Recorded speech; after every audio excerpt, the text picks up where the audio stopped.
Vauban, c'est court, 2 syllabes. C'était un homme d'histoire qui m'a toujours fasciné petit. Et alors, comme je vais régulièrement à Cannes-sur-Mer, il y a le fort Vauban qui trône entre Antibes et Cagnes. Et au moment de la naissance du cheval, je revenais de Cagnes et j'avais noté ce petit nom sur un calepin, parce que je note tous les noms qui me plaisent sur un petit calepin, et du coup je l'ai nommé comme ça. Vauban has made most with Ryan Moore to win. Kemharn and Absurd. It'll be very tight for second and third places between La mère de those. Vauban, c'est un peu le fruit du hasard. J'ai été contacté par le Haras de la Pérelle, par Didier Barassin à l'époque, qui était le stud groom à la Pérelle, et qui m'a proposé en fait de prendre Valfest en location. J'ai pris la pouliche, à l'époque j'étais sur Lyon, et j'ai pris la pouliche à l'entraînement, et tout de suite elle s'est montrée plutôt sérieuse et appliquée, puisqu'elle a gagné sa course à Carpentras. En fait c'était une pouliche qui était du matin, pas forcément de l'après-midi. C'est une pouliche que j'aimais bien. Elle était alezan brûlé, elle avait un très beau pédigré. Et au bout d'un moment, avec ce pédigré-là, j'ai proposé au propriétaire, au Haras de la Pérelle, de la racheter. Bon, elle a fini en 19 de valeur, mais le matin, à l'âge de 5 ans, elle me tirait une bonne pouliche que j'avais, qui était Dorémy Fassol, qui était une pouliche qui a gagné l'Istud des placés de groupe.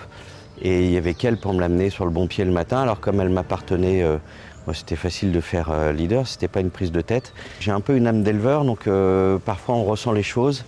Et ça a toujours été un petit peu ça, et cette pouliche correspondait à ce qu'on pouvait attendre pour l'élevage. Peu de temps après l'avoir acquis, il y a un bon cheval qui est sorti dans cette famille, qui était déjà une famille assez vivante.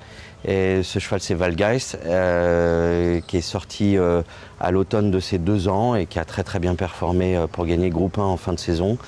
Et on s'est dit avec mon associé Olivier de Seyssel qu'on referait le même croisement, mais pas avec le même budget. Donc on a pris Gallyway, qui officiait pour sa première année de monte, à un tarif hyper abordable, et du coup on a refait ce croisement. Ouais. Alors il faudrait poser la question à Pierre de Malessy, parce que c'est lui qui l'a fait naître chez lui.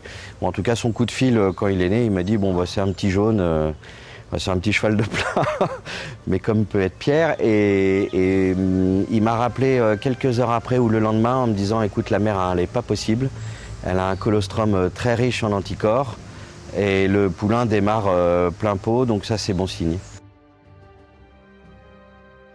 Pierre m'en a toujours parlé en bien de ce poulain. Et un jour, il m'a appelé, il m'a dit écoute, je ne sais pas ce que tu décides de faire avec lui, mais ça va être un bon poulain.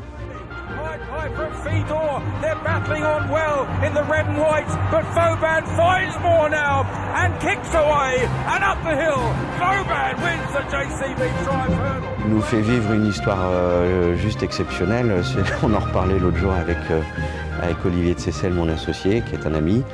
Et je lui ai dit, tu te rends compte, voilà, un cheval comme ça, on n'en touchera pas 2. Donc on est parti l'an dernier à Melbourne pour le suivre pour la Melbourne Cup. On en a profité pour faire un voyage d'études et visiter les haras en Australie. C'était juste génial. On est parti aussi à Cheltenham vivre l'expérience de sa victoire dans la Triumph Hurdle. C'était fantastique. Donc, et en plus dans des conditions juste géniales, parce que le propriétaire nous invite, il nous reçoit, on boit le champagne avec lui. Enfin, c'est comme ça qu'on aime vivre les courses en tout cas.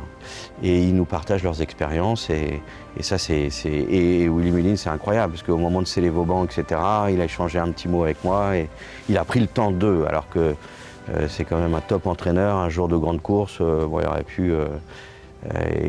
aurait pu se concentrer simplement sur son travail, etc., et faire fi de notre présence, ce qui n'a pas été le cas, ce qui est plutôt sympa. C'est totalement inattendu, c'était même inespéré, et c'est juste génial de vivre ces moments-là en tant qu'éleveur. Moi, je les vis beaucoup plus facilement et avec beaucoup moins de pression que mon métier d'entraîneur. Et ce qui me permet de me réconcilier parfois avec ma passion des courses, me réconcilier dans le sens où on est tellement... Un jour de course, quand on est entraîneur, on est tellement focalisé sur la prestation de nos chevaux, faire en sorte que ça se passe bien. On n'est plus acteur au moment où les chevaux rentrent en piste, on est simple spectateur, donc on a l'impression de plus rien maîtriser et c'est beaucoup de pression, alors que quand on est éleveur, on maîtrise rien, mais déjà depuis très longtemps, et on profite simplement du spectacle et on le profite à fond. Ouais.